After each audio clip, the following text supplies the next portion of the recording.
નમસ્તે મિત્રો, smart teaching Ajay YouTube ચેનલમાં બધાનું હાર્દિક સ્વાગત કરું છું. આજે આઈટીબીપી ભરતી આવી ગઈ છે. પોસ્ટ કરી છે તો વિવિધ પુરુષો તથા મહિલાઓ માટે આ અરજી કરી શકે છે. અરજી કરવાની છેલ્લી તારીખ છે 14/12/2024. કઈ છે? 14/12/2024. તેમાં આઈટીબીપી ટેલિકોમ રિક્વાયરમેન્ટ 2024ની સંપૂર્ણ માહિતી આપણે જોવાના છીએ. જો તમે આ ચેનલ પર નવા હોય તો આ ચેનલને સબસ્ક્રાઇબ કરી દેજો અને વિડીયોના અંત સુધી જોડાઈ રહેવાનું છે. તો વિડીયોની શરૂઆત કરીએ. આમાં આઈટીબીપી ટેલિકોમ રિક્વાયરમેન્ટ 2024માં તાજેતરમાં Indo Tibetan border police force દ્વારા ભરતીની જાહેરાત કરવામાં આવી છે. આ ભરતી દ્વારા સબ ઇન્સ્પેક્ટર એટલે કે એસઆઈ, હેડ કોન્સ્ટેબલ એટલે કે એસસી, કોન્સ્ટેબલની કુલ 526 જગ્યાઓ ભરવામાં આવશે. કેટલી? તો 526 જગ્યાઓ ભરવામાં આવશે. તેમાં આઈટીબીપી ટેલિકોમ રિક્વાયરમેન્ટ 2024માં તાજેતરમાં Indo Tibetan border police force દ્વારા ભરતીની જાહેરાત કરવામાં આવી છે. આ ભરતી દ્વારા sub inspector SI, head constable SC, કોન્સ્ટેબલની કુલ 526 જગ્યાઓ ભરવામાં આવશે. આ ભરતી માટે ઉમેદવાર સત્તાવાર વેબસાઇટ પરથી ઓનલાઈન અરજી કરી શકે છે. આ ભરતી વિશે વધારે માહિતી જેમ કે શૈક્ષણિક લાયકાત, ઉંમર મર્યાદા, પગાર ધોરણ, મહત્વની તારીખો અને મહત્વની લિંક જાણવા માટે આ લેખને સંપૂર્ણ જોવાનો રહેશે. જોઈએ આપણે સંસ્થા કઈ છે તો Indo Tibetan border police force એટલે કે આઈટીબીપી. પોસ્ટનું નામ કયું છે તો સબ ઇન્સ્પેક્ટર એટલે કે એસઆઈ, હેડ કોન્સ્ટેબલ એટલે કે એસસી અને કોન્સ્ટેબલની પોસ્ટ એટલે કે જગ્યા છે. કુલ જગ્યાઓ કેટલી છે તો 526. જોબ સ્થાન કયું છે? સમગ્ર ભારતમાં તમને નોકરી મળી શકે છે. ત્યારબાદ જોઈએ તો અરજી કરવાની છેલ્લી તારીખ છે 14 ડિસેમ્બર 2024. કઈ છે? 14 ડિસેમ્બર 2024. ત્યાં સુધી તમે અરજી કરી શકો છો. ત્યારબાદ અરજી કઈ રીતે કરવી? તો અરજી તમારે ઓનલાઈન કરવાની રહેશે. ક્યાંથી કરવાની છે? તો આ સત્તાવાર આપણી વેબસાઇટ છે, ત્યાંથી તમે ઓનલાઈન અરજી કરી શકો છો.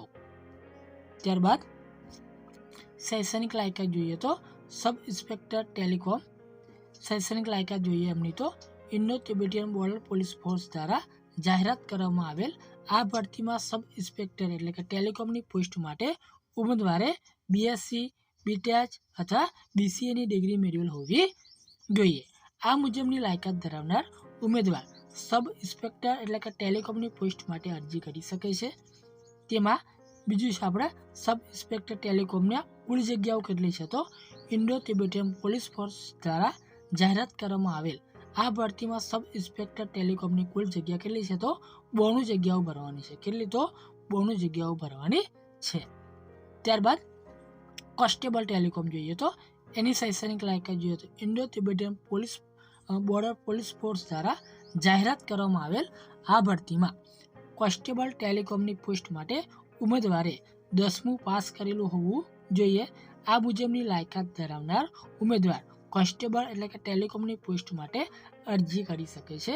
કુલ જગ્યાઓ જોવા જઈએ તો Indo Tibetan border police force દ્વારા જાહેરાત કરવામાં આવેલ આ ભરતીમાં કોન્સ્ટેબલ એટલે કે ટેલિકોમની કુલ 51 જગ્યાઓ પર ભરતી કરવામાં આવશે. કેટલી જગ્યાઓ? તો 51 જગ્યાઓ પર ભરતી કરવામાં આવશે. ત્યારબાદ જોઈએ તો ઉંમર મર્યાદા તો Indo Tibetan border police force દ્વારા જાહેરાત કરવામાં આવેલ આ ભરતીમાં જુદી જુદી પોસ્ટ માટે જુદી જુદી ઉંમર મર્યાદા નક્કી કરવામાં આવી છે. ઉંમર મર્યાદા ગણવા માટેની કટ ઓફ તારીખ 14/12/2024 છે.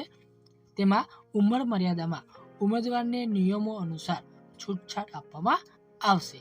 જોઈએ આપણે તેમાં તો પહેલી છે સબ ઇન્સ્પેક્ટરની પોસ્ટ માટે ઉમેદવારની ઉંમર 20થી 25 વર્ષની નક્કી કરવામાં આવી છે. બીજું છે હેડ કોન્સ્ટેબલની પોસ્ટ માટે ઉમેદવારની ઉંમર 18 વર્ષથી 25 વર્ષ નક્કી કરવામાં આવી છે. ત્યારબાદ ત્રીજું છે કોન્સ્ટેબલની પોસ્ટ માટે ઉમેદવારની ઉંમર 18થી 23 વર્ષ નક્કી કરવામાં આવી છે. જો તમે કોઈ કેટેગરીમાં આવતા હોય તો તમને છૂટછાટ મળવા પાત્ર છે. એની માટે તમારે જે ઓફિશિયલ નોટિફિકેશન છે એ જોવાનું રહેશે અને એ આપણે વિડીયોની નીચે એની લિંક આપી દીધેલી છે, ત્યાંથી તમે જોઈ શકો છો. જોઈએ ગાડી મહત્વની તારીખો જોઈએ તો સૂચના તારીખ છે આપણી 14 નવેમ્બર 2024. અરજી કરવાની શરૂઆતની તારીખ છે 15 નવેમ્બર 2024થી તમે અરજી કરી શકો છો. અરજી કરવાની છેલ્લી તારીખ છે 14 ડિસેમ્બર 2024. કઈ છે તો 14 ડિસેમ્બર 2024 સુધી તમે અરજી કરી શકો છો. ત્યારબાદ જોઈએ તો ફી, તો UR EWS OBC sub inspector માટે 200 રૂપિયા છે.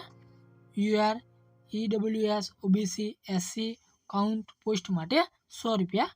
ત્યારબાદ SC ST અને PWBD માટે કોઈ પણ પ્રકારની ફી ચૂકવવાની રહેશે નહીં. તમારે જે ફી ચૂકવવાની છે એ તમારે ઓનલાઈન ફી ચૂકવવાની રહેશે. ત્યારબાદ છે પસંદગી પ્રક્રિયા. તમારી પસંદગી પ્રક્રિયા કેવી રીતે થશે તો ઇન્ડો તિબેટિયન બોર્ડર ફોર્સ દ્વારા જાહેરાત કરવામાં આવેલ આ ભરતીની પસંદગી પ્રક્રિયા નીચે મુજબ છે. એમાં સૌપ્રથમ ઉમેદવારે લેખિત પરીક્ષા લેવામાં આવશે. ત્યારબાદ શારીરિક કાર્યક્ષમતા પરીક્ષણ એટલે કે PAT અને શારીરિક ધોરણો પરીક્ષણ એટલે કે PST કરવામાં આવશે. ત્યારબાદ દસ્તાવેજની ચકાસણી કરવામાં આવશે.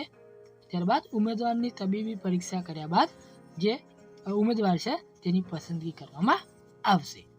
આ માહિતી તમને ઉપયોગી થઈ હોય તો આ ચેનલને સબસ્ક્રાઈબ કરી દેજો, વિડીયોને લાઈક શેર કરી દેજો, કેમ કે દરેક આપણે નોટિફિકેશન લાવતા હોઈએ છીએ. તો હવે રજા લઈએ. જય હિન્દ, જય ભારત.